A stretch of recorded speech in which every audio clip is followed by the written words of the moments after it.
امام حسن علیہ الصلوۃ والسلام وہ ایک ایسے امام نہیں ہیں کہ جن کو اہل سنت ہر کسی کو امام کہتے ہوں، اس معنی میں وہ امام مان لیا جائے، نہیں۔ بعض اوقات آپ پوچھ لیتے ہیں مختلف ٹی وی چینلز پہ اہل سنت علماء سے کہ آپ لوگ سیدنا حسن تو کہتے ہیں، امام حسن کیوں نہیں کہتے؟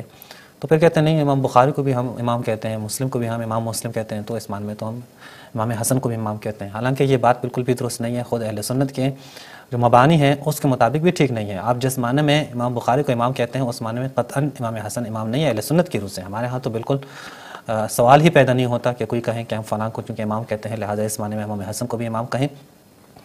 اس کی وجہ یہ ہے کہ ہم تو امامت کے الہی ہونے کے قائل ہیں کہ امامت اللہ کی طرف سے ہیں اور اللہ نے ان کو منتخب کیا ہے، اللہ کی جانب سے یہ امام منتخب کیے گئے ہیں، چنے گئے ہیں، برگزیدہ ہوئے ہیں اور لوگوں کی ہدایت کے لیے، جیسا کہ امام علیہ الصلوۃ والسلام خود بھی فرماتے ہیں کہ ہماری وجہ سے تم لوگوں کو ہدایت ملی ہے اور ہماری وجہ سے ہی تمہارے خون محفوظ ہیں۔ تو وہ امام علیہ السلام کے خطبے اور احادیث وہ موجود ہیں شیعہ سنی دونوں کی کتابوں میں۔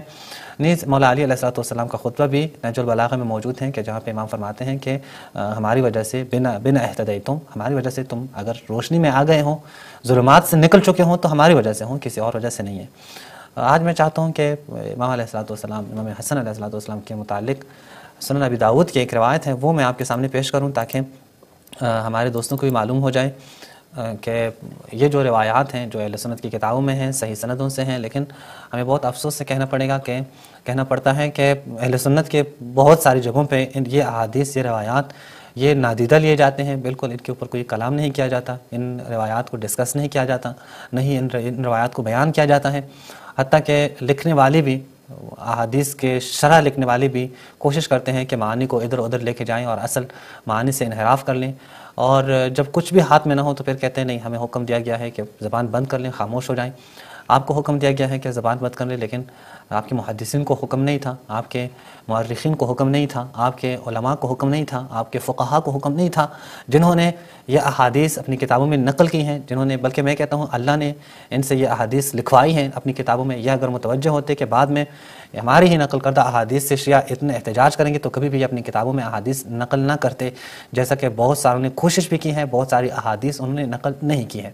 یہ احادیث انہوں نے اپنی کتابوں میں نقل کی ہے، متوجہ نہیں تھے اس طرف کہ ان احادیث سے مکتب اہل بیت علیہ الصلوۃ والسلام کا جو نظریہ ہے، جو موقف ہے، جو عقیدہ ہے، وہ ثابت کیا جائے گا بعد میں۔ اس وجہ سے ان لوگوں نے یہ احادیث تو نقل کی ہیں، بیان کی ہیں، اگرچہ انہوں نے بہت ساری احادیث کو نقل نہیں کی ہیں، سائڈ پہ رکھی ہیں، لیکن پھر بھی اللہ نے چونکہ حق کو واضح کرنا ہے، باوجود اس کے کہ حکومتیں مخالف لوگوں کی تھیں، باوجود اس کے کہ ظلم و ستم انتہائی عروج پہ تھا، باوجود اس کے کہ کوئی علی علیہ الصلوۃ والسلام کا نام نہیں لے سکتے تھے، اور کوئی بھی کسی کو بھی حق نہیں تھا کہ وہ اپنے بیٹے کا نام، اپنے بچے کا نام علی، حسن اور حسین رکھے، بلکہ ممبروں سے، مختلف جمعے کے خطبوں میں، مختلف جگہوں سے، مختلف شہروں سے وہ مولا علی پر اور ان کے آل پر لعنت کی جاتی تھی، اور ایسے لوگ مسلط کیے گئے تھے کہ جو کھل کر اظہار کرتے تھے کہ وہ اہل بیت سے بغض رکھتے ہیں، جو کھل کر اظہار کرتے تھے اور کھلم کھلا علناً وہ لعنت کیا کرتے تھے، کہ جن میں مروان جیسے لوگوں کے نام سر فہرست ہیں۔ اور تعجب تو یہ ہے کہ اسی مروان کو اہل سنت کے علماء نے صحابہ میں بھی شمار کیا ہے کہ یہ صحابی رسول ہے۔ اب بندہ کس بات کو نقل کر کے رونا شروع کریں؟ اہل سنت کی کتابوں میں وہ جو ظلم اہل بیت پہ ہوا ہے وہ نقل ہوا ہے کچھ نہ کچھ، اگرچہ وہاں ظلم کہ جو اہل بیت پہ ڈھایا گیا ہے اسے نقل کرنے میں بھی انہوں نے بہت احتیاط کی ہے، لیکن پھر بھی وہ کچھ اللہ نے لکھوائی ہے ان کی کتابوں میں، اللہ نے وہ کچھ ان کی کتابوں میں ان کے ہاتھوں سے لکھوائی ہے کہ الحمدللہ آج ہم جب بیان کرتے ہیں تو ان لوگوں کے پاس کوئی جواب نہیں ہوتا۔ آج ہم چلتے ہیں اہل سنت کے یہ بڑی کتاب جو صحاح ستہ میں شمار کی جاتی ہے، سنن ابی داود ہے، اور یہ سنن ابی داود اہل سنت کے ہاں 6 بڑی کتابیں جو ہیں ان میں شمار کی جاتی ہیں، اور اس کے اوپر تحقیق کی جاتی ہے، اس کی شرح لکھی جاتی ہے، اور ان کتابوں کی باقی کتابوں کی نسبت ایک خاص اہمیت ہے۔ ان میں جو روایات ہیں وہ روایات بھی باقی کتابوں کی روایات کی بنسبت زیادہ اہمیت کے حامل ہیں۔ تو اسی سنن ابی داود کی طرف جب ہم چلتے ہیں تو آپ دیکھیں یہ سنن ابی داود، اگر لیپ ٹاپ صفحہ دکھا دیں، سنن ابی داود ہے، یہ اس کے 4 جلد ہیں، 4 جلد پہ یہاں پہ آپ کو لیپ ٹاپ سمجھیے، یہ 4 جلد پہ سنن ابی داود، یہ ابو داود سلیمان ابن اشعث السجستانی۔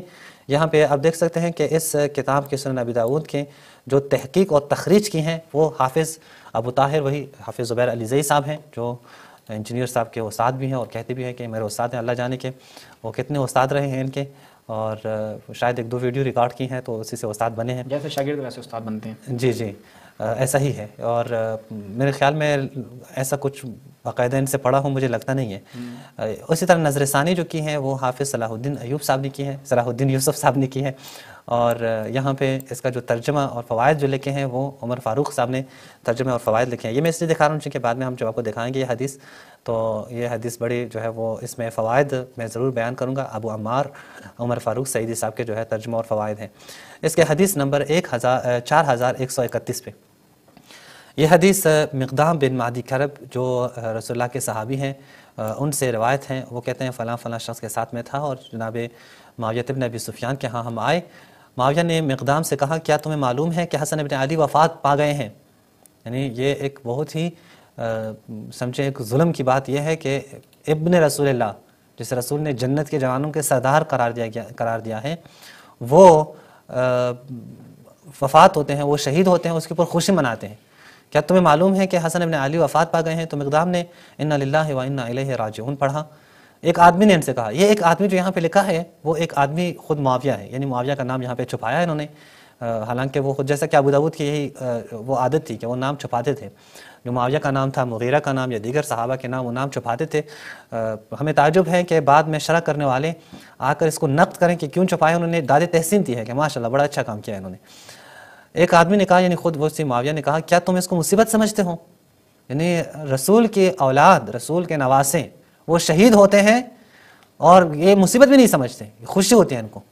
انہوں نے کہا میں ان کی وفات کو مصیبت کیوں نہ سمجھوں جبکہ رسول اللہ نے ان کو اپنی گود میں بٹھایا تھا اور کہا تھا یہ حسن مجھ سے ہے اور حسین علی سے ہے. کیوں مصیبت نہ ہو جب رسول اللہ ان کو اپنے بدن کا یعنی اپنے نسبت دے رہے ہیں, اپنے سے نسبت دے رہے ہیں, کہتے ہیں یہ مجھ سے ہیں تو مصیبت کیوں نہ سمجھوں. اور جب رسول خدا نے بیان کیا ہے کہ یہ سردار ہیں, یہ سید ہیں اور یہ سبت من الاسباط جو رسول خدا کی احادیث میں ہمیں نظر آتے ہیں.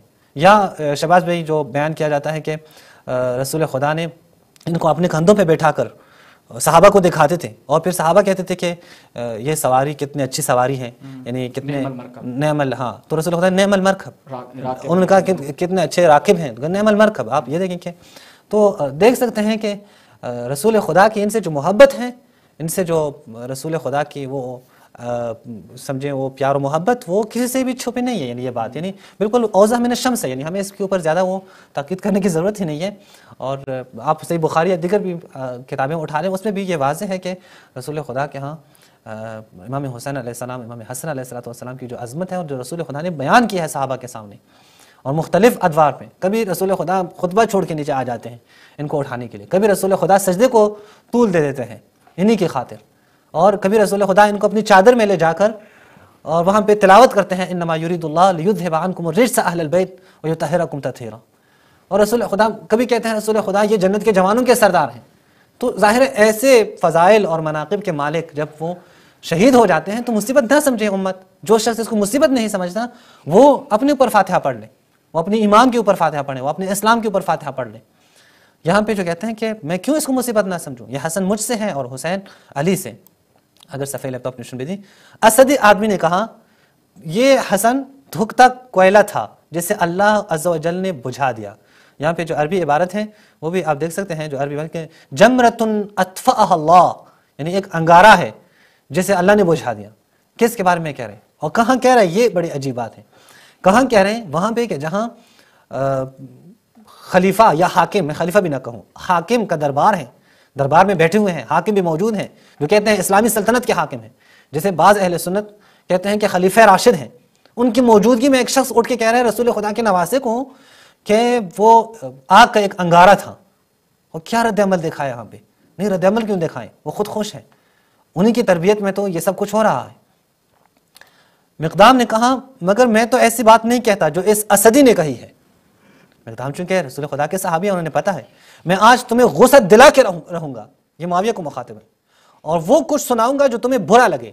اچھا کیا سنایا ہے یہ آپ دیکھیں. وہ مقدام نے جو سنایا ہے اس سے آپ خود ہی دیکھیں کہ کس کو یہ احادیث اچھی نہیں لگتی. وہ جو عربی میں ایک ہے نا لماذا تشمئز یا یشمئز قلوبکم, کیوں تمہارے دل جو ہے یہاں پہ وہ خوش نہیں ہوتے, کیوں تمہیں اچھے نہیں لگتے یہ الفاظ, کیوں یہ احادیث تمہیں اچھے نہیں لگتی, کیوں رسول کے احادیث سے تمہیں چھڑ ہے. مقدام نے کیا سنایا ہے کہ جو سامنے والوں کو غصہ آ جائے؟ گالیاں دی ہیں؟ نہیں. ان کی برائیاں کی ہیں؟ نہیں. مقدام نے سنایا کیا ہے؟ مقدام کہتے ہیں میں آج تمہیں غصہ دلا کے رہوں گا اور کچھ سناؤں گا، وہ کچھ سناؤں گا جو تمہیں برا لگے. پھر کہا اے معاویہ اگر میں سچ کہوں تو تم میری تصدیق کرنا، اور اگر غلط کہوں تو میری تردید کرنا. میں ایسی کوئی بات نہیں کرا کہ اپنی جیب سے نکال دوں.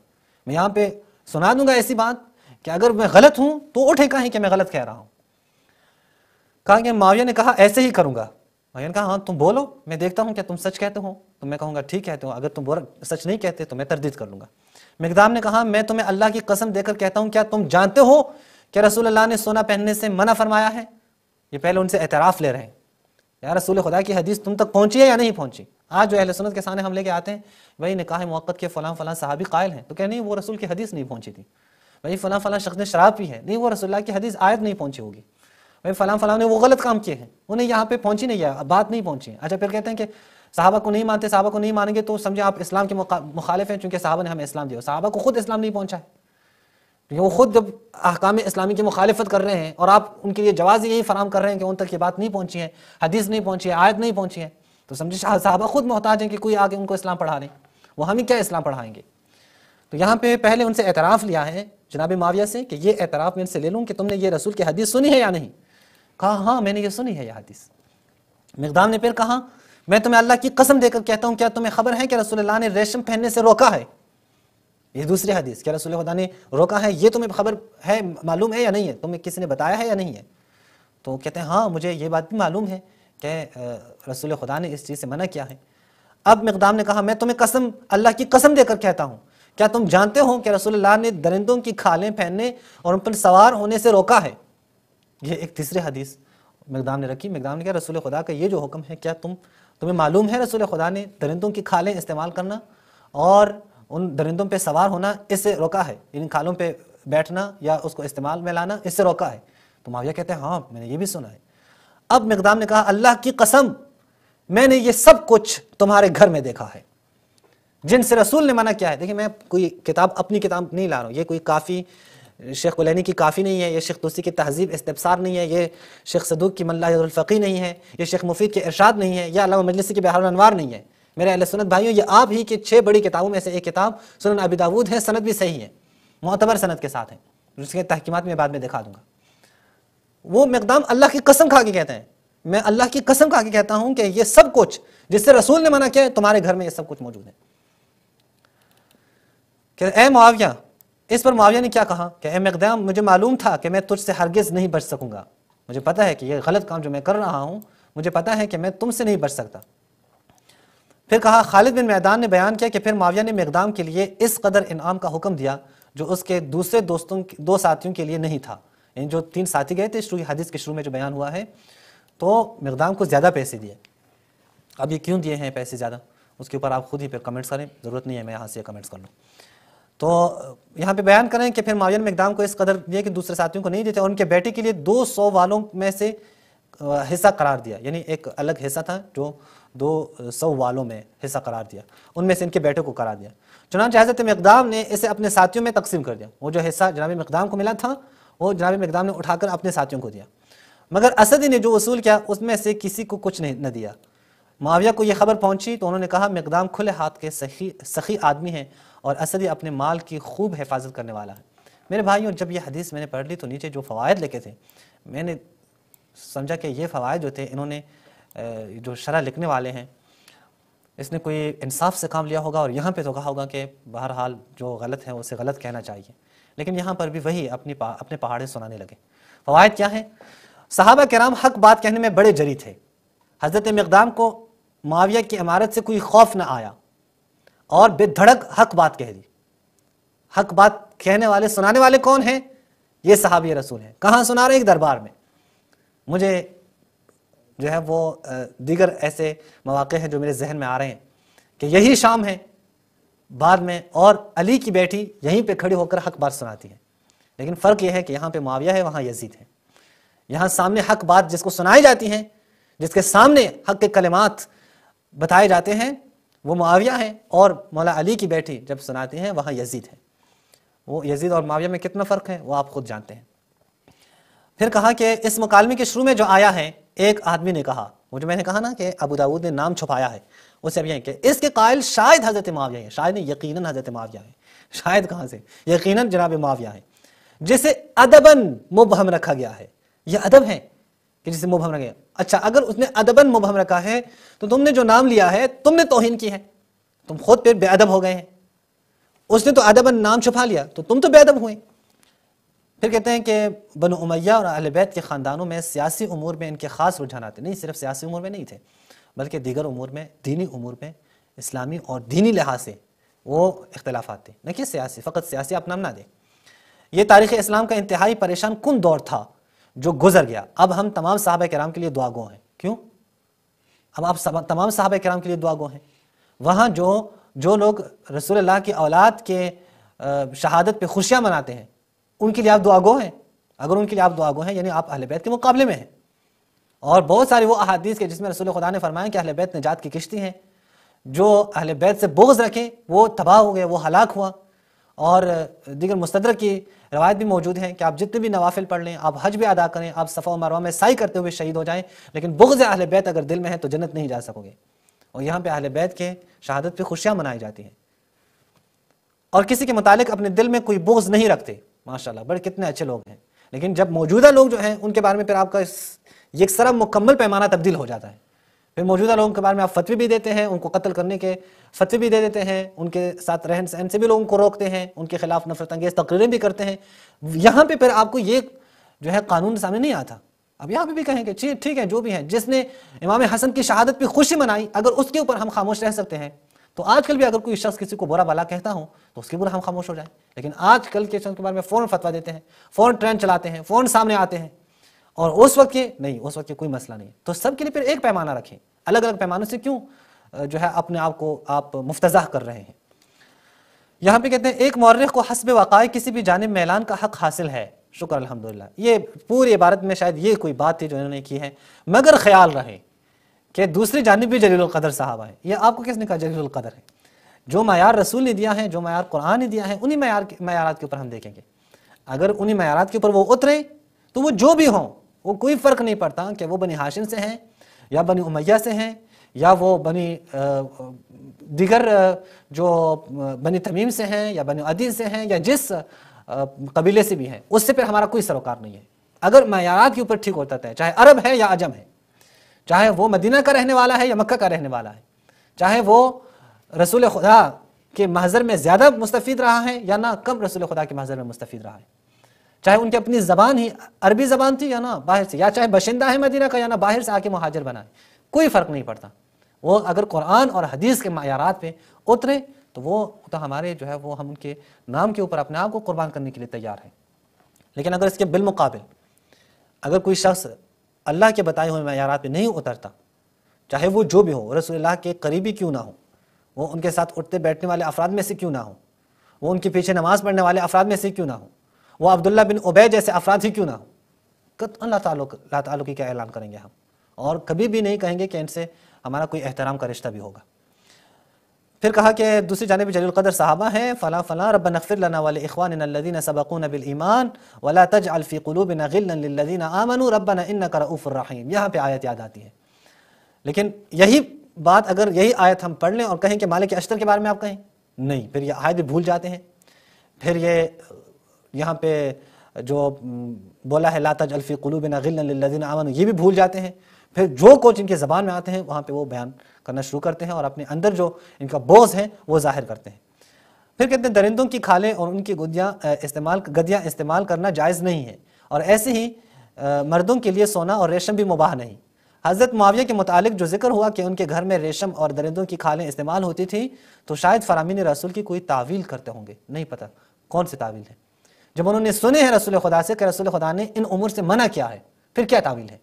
یعنی اگر آپ کو رسول خدا کی کوئی حدیث آپ کو ملے کہ یہ موبائل استعمال کرنا منع ہے، یہ آپ کے لیے ٹھیک نہیں ہے، آپ کو موبائل سے منع کر دیں گے، موبائل استعمال مت کریں، بالکل واضح اور صریح الفاظ میں، اور آپ جان بھی لیں، آپ اعتراف بھی کر لیں کہ ہاں مجھے منع کیا گیا ہے، پھر بھی آپ استعمال کر رہے ہوں تو آپ رسول خدا کے مقابلے میں آ رہے ہیں، آپ اللہ کے مقابلے میں آ رہے ہیں۔ اچھا آگے اگر بڑھیں تو یہاں پہ جو بیان کیا ہے کہ فرامین رسول کی کوئی تعویل کرتے ہیں، البتہ فرامین رسول کی تعویل انہوں نے نہیں بیان کی ہے، اگر جناب معاویہ نے بیان کیا ہے تو وہ بھی آپ ہمیں دکھا دیں کہ کہاں پہ ہیں وہ، ان کی کیا تعویل کی ہے، تاکہ آپ کوئی بہانہ آپ کو مل جائے اور جناب معاویہ کو نکال دیں یہاں سے۔ تو اس حدیث میں بالکل واضح صاف، شہباز بھائی جیسا کہ معلوم ہے کہ اس حدیث میں واضح ہوا کہ رسول خدا کی کوئی ایک حدیث نہیں، کوئی دو حدیث نہیں، بلکہ جو 3 احادیث وہ نقل کرتے ہیں، اعتراف لے لیتے ہیں، اور پھر اللہ کی قسم کہا کہ یہ صحابی رسول کہتے ہیں آپ کے گھر میں یہ سارے کام ہو رہے ہیں۔ تو اس سے واضح ہے کہ ان کو رسول کے احادیث کی کوئی پرواہ نہیں تھی۔